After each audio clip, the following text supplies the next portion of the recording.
Hello everybody, welcome to today's video. I am clearly very giddy and excited because we are talking about maybe one of my favorite subjects ever, which is books. I had a very successful summer in the world of reading, so today I wanted to share and give my review on every single book that I read this summer, plus maybe a little fall TBR at the end of the video. Technically, it is not officially fall, but you know what? The weather's getting colder, people are ordering pumpkin spice lattes, the seasons are changing, and with the changing season, the books that I'm picking up are changing too. We're moving away from Emily Henry and maybe getting into a little bit of Donna Tartt, dare I say. Let's just get into it. I'm going to be listing these books off not in the order that I read them, but in kind of the order that I rank them. So we're gonna start off with my DNFs, and then we're gonna go through 1 through 5 stars. So the last books I tell you will be my all-time favorite books this summer, and yeah, there were some good ones, so I'm excited. Starting off with the 2 books that I DNF'd this summer, we're kind of gonna start off with a bit of a doozy. I did start My Brilliant Friend and not finish it, which I feel like is a cardinal sin because this book has been rated so highly. And for me, I think I was the problem here. Okay, I'll give a little bit of a summary of what I know as much as I could grasp from what I did read. I read about maybe a little bit less than half the book, and I couldn't get into it. But basically follows the lives of the protagonist, whose name I have since forgotten, and her best friend Leela. It's based in the 1950s in Italy, and it's a story about girlhood, childhood, coming of age, kind of the jealousies and all the complicated emotions and thoughts that are just associated with being a human, but specifically being a girl growing up and also living in Italy in the 1950s. So I think it is very beautifully written. I was listening to the audio version of the book, and I think I was just getting confused with all the Italian names, and the plot was just a little bit confusing for me. I don't know. Again, I think I was the problem here. I don't dislike the book by any means. It just wasn't for me, and I think that that's okay sometimes. And then the second book that I DNF'd this summer, and the only other book that I DNF'd, is called Dangers of Smoking in Bed. It's a collection of short stories, and I actually quite liked the stories. This was my first collection of short stories that I've sat down and read, and I liked it. I liked the writing style a lot. It just wasn't the summer vibe, if I can be so frank. Yeah, the writing style is very eerie, and they're just eerie stories. I feel like that's the best way to describe it. And it just wasn't something that I felt like I wanted to keep reaching for, being that it was the summertime. I can see myself picking this book up come fall, very soon. I was talking about books that I didn't particularly dislike, but we are switching gears because here's a book that I unfortunately did dislike. It's Almond. I was actually really excited to read this book. It's about this young teenager. His name is Young Jae, and he has alexithymia, which essentially means that his amygdala is abnormally small, so he processes human emotions very differently, and he's also incapable of processing a lot of emotions like fear or even joy. He's very neutral, and the book was written in his point of view, I'm pretty sure, and it also was translated from Korean, so I don't know if the culmination of those two made the book seem flat for me, but I just was kind of underwhelmed with it. I thought that it would be really interesting, and I love books that are about development and about particularly the nuances that come with human emotions. I thought this could be such an interesting and fresh take on that. It just fell flat for me. And I understand that the book is obviously about a boy with limited emotions, but I think even then there was a lot of room to really write something very powerful and interesting, and it just didn't do it for me. I wasn't convinced by the character developments. So it followed Young Jae, but it also followed his friend or kind of counterpart Gon, who, in contrast to the main protagonist, Gon actually feels emotions very intensely and actually is incredibly reactive to his emotional states and doesn't know how to cope in a very healthy way. So he's very reactive and gets in a lot of trouble and is very physical and verbal and all this stuff. And I just didn't think that they really mirrored each other very well. Both of the characters definitely had character developments. I just didn't like how they were written. I also really disliked the end of the book. I thought it was just not very well written. Again, this book was translated, so I'm not sure if that had like a profound impact. But I have seen that people quite like this book. I think it just didn't do it for me. And I think, everyone's opinions are different, and that's just mine. All right, moving on to some books that I rated 3 stars. First one, My Year of Rest and Relaxation. This is a controversial one for sure. This was definitely a book talk book a couple years ago, and people, I think, kind of love it or hate it. It is like the epitome of nihilism and just like being so pessimistic. I think that the protagonist is undebatably insufferable. She's not a good person. She's a bad friend, but I think it makes the book really interesting. And I think it was just really well written. And even though the character was completely and utterly dislikable, it didn't make the book or the plot dislikable, in my opinion. I think that the common discourse around the book is that the book is just like in general like hard to read and just like annoying and irritating, but actually that wasn't my opinion. I thought that it was pretty interesting. It's essentially about this woman, and she kind of just is, again, such a pessimist, like dislikes so many aspects of her life, and her way of coping with the issues in her life is like the most avoidant approach possible, where she literally just decides to sleep all day and like sleep to avoid all of her problems basically, which is obviously a horrible approach to life. She like finds a psychiatrist and just finds a way to kind of like manipulate her and to keep giving her these like sleeping pills, and is just like, yeah, I just like still can't sleep. And the psychiatrist is like, oh yeah, let me write you up with like these meds, like they might hurt, like take a few and call me in the morning. That's just her answer to everything. And I'm gonna give a little bit of a spoiler just because I think it's like important to my review. If I'm remembering correctly, at the end of the book, she's essentially like, hey, I'm gonna take a bunch of pills and sleep for whatever, like a month, I don't remember how long, and wake up and see how I feel. If I feel like I'm ready to take on life, then I'm gonna take on life, and if I'm still feeling crappy, I'm just gonna end it all. The entire story, she just runs from all of her problems, and at the end of the story, she is happier and wakes up and finds this like newfound drive to put an effort into life and like kind of like turn a leaf. But she didn't work to get there, and I don't know if I guess that could be intentional, because it's like just the character was so insufferable, so it kind of like matches that she would just have this like insufferable solution to life. But it just felt disappointing, and that's why I gave it 3 stars and not anything higher. Yeah, she kind of just, things kind of worked out for her, and it's like she didn't deserve that, because she remained a bad person and remained unwilling to face her problems head on. And yeah, I guess she was just privileged enough that it ended up working okay. I read a couple interesting books this summer. Night Bitch was probably one of the most interesting. It is about this woman. She's very much a housewife. Her kind of role is raising her son, and she just doesn't like the life that she's in. She's not connected to her son. She's not connected to like anyone around her, and not connected to like her husband.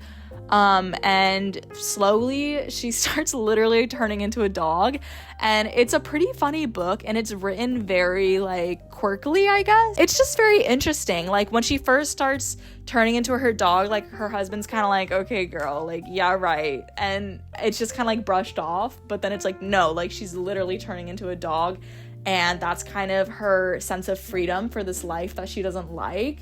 And she kind of starts figuring out how she can kind of be liberated in the life that she's created for herself. I actually kind of liked how characters like her husband or like fellow moms around her like only appeared in the story when they were driving her personal plot. Like I feel like obviously she's the protagonist, like the book is about her and her journey with becoming a dog or like being liberated in her life. But I thought it was interesting like how when the characters are in her life or in the book, it's like very conditional, if that makes any sense. And I think that like sometimes that could be interpreted as bad writing, but I actually thought that it was very interesting in this book. I don't know, I do recommend it. I rated it at 3 stars just because it wasn't necessarily like a page turner, I wasn't like completely glued to it, but I was like enjoying it enough when I was reading it, and I liked how creative and like different this book was. It did actually remind me of Bunny, and I think that if you liked Bunny, if you liked the writing style in Bunny, you would like Night Bitch. So I do recommend that one. All right, we're gonna talk about some romance books really quick. I read 2 of those just like straight cut romance books. The first one that I read was Happy Place by Emily Henry, which I just feel like is such a summer read. I think I've read like one more of Emily Henry's works, and I have to be honest, I just don't think that romance books are my genre. I think I like a little bit more depth than that. Happy Place follows the protagonist, Harriet. She just got out of a relationship with her fiance, who is very much tied up in her college friend group. And every summer it's very like The Summer I Turned Pretty-esque. So every summer they go to this summer house, and it's kind of the way for the friend group to all connect. And without her knowing, her ex is actually at the summer house this year, and for reasons that I don't want to spoil, they want to kind of keep the summer perfect for everyone else. So they're like, okay, we're not gonna tell people that we broke up. We're just gonna keep pretending that we're engaged and see how it goes. And of course it doesn't go well. There's lots of like conflict, and it's very complicated, and I guess this is a spoiler, but they obviously end up together at the end, which is just like very predictable. I rated this book 4 stars because it was just like a really good summer book, but maybe I wish that there was just a little bit more complexity, which I actually think that Emily Henry does do a good job of adding depth into her romance book. Like, I do think the book had really interesting commentary on friendships and kind of like growing apart and growing older, as well as like communication and kind of just how complicated life and relationships are. But I don't know, I just think that like other books portray these conversations a little bit better in my opinion, but it was a good summer read. The second romance book that I read was Part of Your World, which is Abby Jimenez, and it is the first Abby Jimenez book I have ever read, and I will be reading more. I really enjoyed this book. Again, romance isn't always my like genre of choice, but I really liked this story. It follows protagonist Alexis Montgomery. She is born in this family of like super famous, renowned surgeons, and she kind of has her life laid out for her. Her whole sense of self is about being this renowned, really smart doctor. The book kind of starts off where she's driving through this very like remote rural town because she had to go to a funeral and like her car breaks down, and then she meets very handsome 10-year younger heartthrob Daniel, and Daniel is quite the opposite. He lives in a very small town. His kind of whole sense of self is the community that he's built around him and being a good person and being a hard worker. He owns and runs this like small, I think it's like an inn, and he's just like very like hands-on worker. He's just a really good person, and so is Alexis, but her priorities in life is her work and the identity of being a doctor, while Daniel's life is very centered around community and living in this small town, and just so as the name suggests, they kind of spark up this romance, and she has to become part of his world, and she's kind of navigating all the complexities that come with it. I just thought the plot was so interesting. I loved their love story. I loved their characters. Like, I was really invested in this book and really rooting for them. The only reason why I'm giving this, I think it's like a 4.5 out of 5 for me.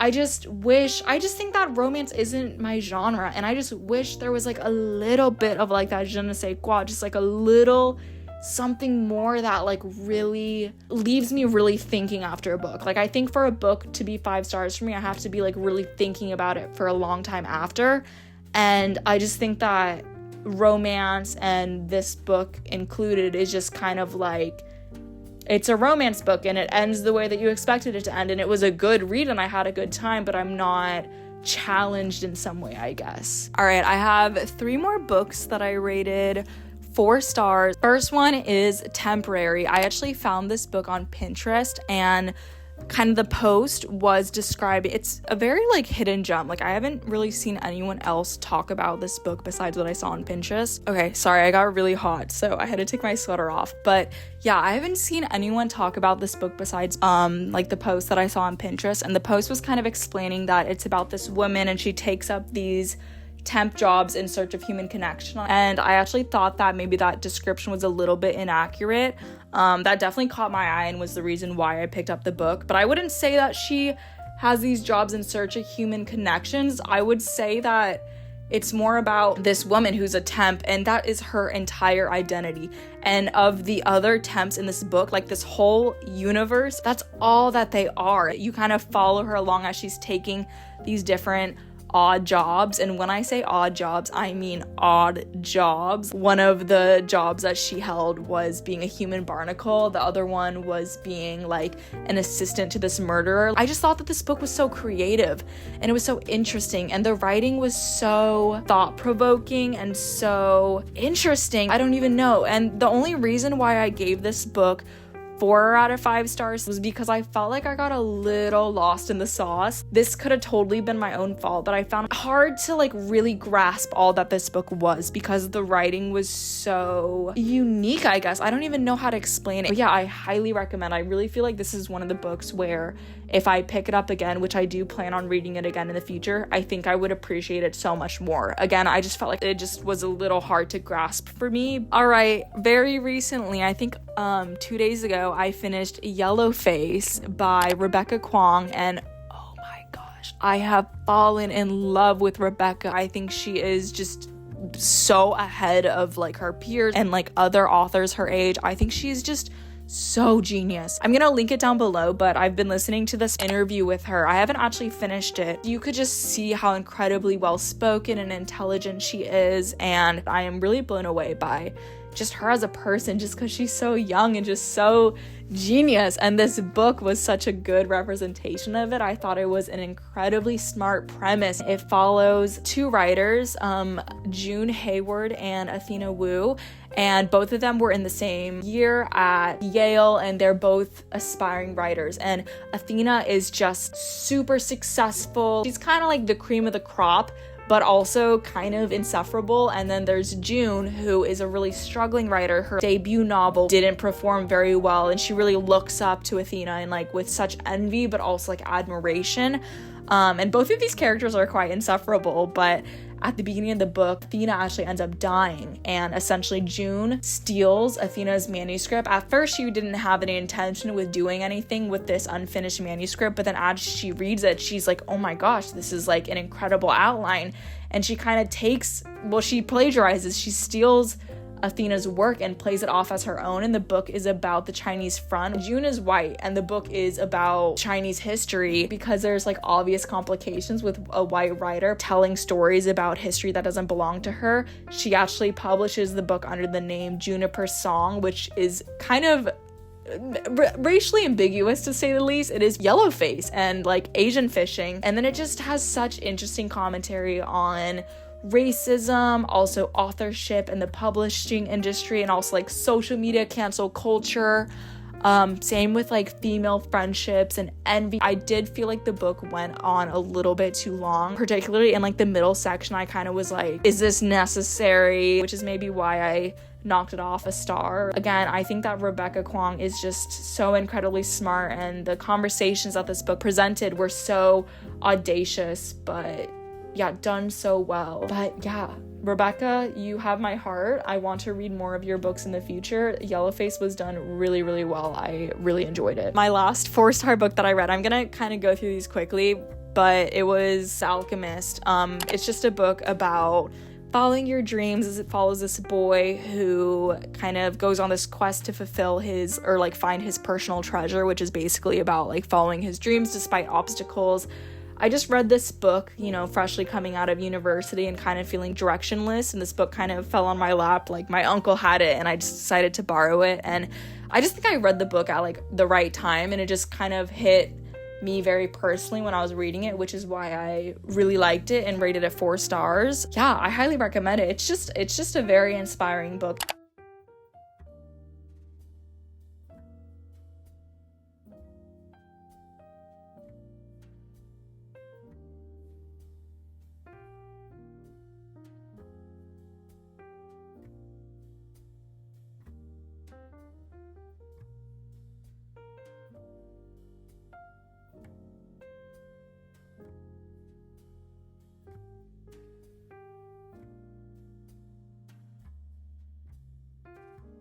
All right, moving on to my 5-star reads. I had 2 of them, and these are books that I feel like I will forever hold so close to my heart. A 5-star read for me is like an incredible book that I know I'm going to be thinking about for a really long time after I finish it. And yeah, both of these books really delivered in that realm.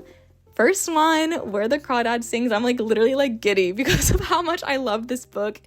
It is so good, and I know this book is not a hidden gem. It is very well known, but oh my gosh, I loved it so much. It's about this young woman, Kaya, and she grew up on like this marsh in this small town in North Carolina. So she's very isolated, and she grew up there with her family and her abusive father. And because of her abusive father, all of her siblings and her mother over the years have left and like escaped. But because Kaya was the youngest, she was kind of the only one left. And then one day her father just doesn't ever come home from one of his like drunk escapades. Ever since she was like a young girl, she just was alone in this marsh, and she was just like really the talk of the town. Like she was just a social pariah and this outcast. But oh my god, this book was just so beautifully well written. I think Delia Owens does such a good job of really beautifully illustrating how Kaya's world has really been shaped by nature, and nature's been her biggest teacher. Nature has taught her the social cues that she understands and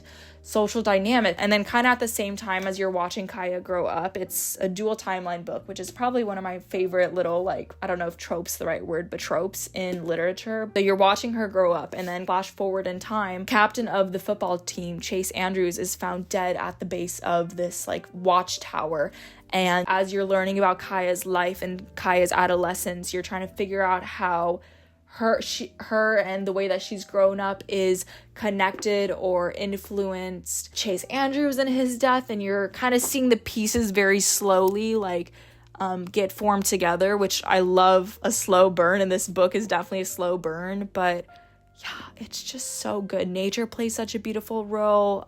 Just such an incredibly well written coming of age story. Also, the romance in this book is so good, but I like how it's like not just a romance book. Like there's just so much more to it than just one thing, which is what I appreciate so much in literature and kind of what makes a book 5 stars for me, I think.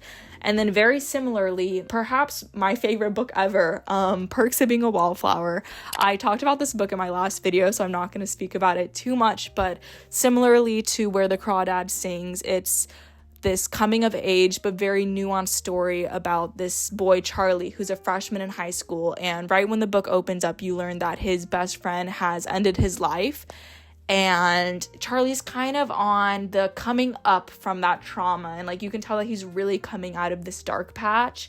And it's formatted in these series of letters. So Charlie is writing these letters to this anonymous person. You never really figure out who this person is, but he's just documenting his life, and it just is so beautifully well written. I said this in my last video, but like, despite the fact that this book is from this adolescent, teenage, high school boy, the complexities and conversations presented in this book is just so well done and so well thought out. It just was such a very incredible and beautiful story. It's another one of the books that I'm just going to be thinking about for so long and just always being like, wow, that was really good. I do have to say, there are some very heavy topics in the book, so definitely a trigger warning. Do your research before deciding to pick that book up if you're interested. But yeah, really quickly, I wanted to give some of my fall TBRs because I have some books that I'm very excited about.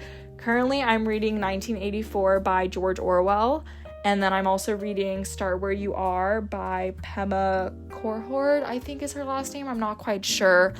The Start Where You Are is a book about like Buddhism and meditation and kind of like accepting where you are right now and realizing that that's enough. So it's a really beautiful book. And then 1984, if you haven't heard about it, is about censorship and Big Brother and rebellion, things like that. Our Evenings is very high on my TBR. I heard that it is such like a heart-wrenchingly beautiful story, so I'm really excited to read it. Kind of follows this life of this man, the protagonist. I don't know too much about it, but I know it is devastatingly beautiful, and that's enough for me. I'm sold. Any book by Clarice Lispector. I haven't read any of her work. I really want to read Hour of the Star.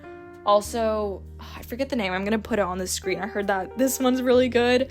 And then Agua Viva, because I heard that book is just like a meditation. Like reading it just like feels like you're meditating just because of like how beautifully written it is. Giovanni's Room is also really high up on my TBR. I'm trying to explore more queer literature because I haven't really read a lot. That's a really highly regarded book.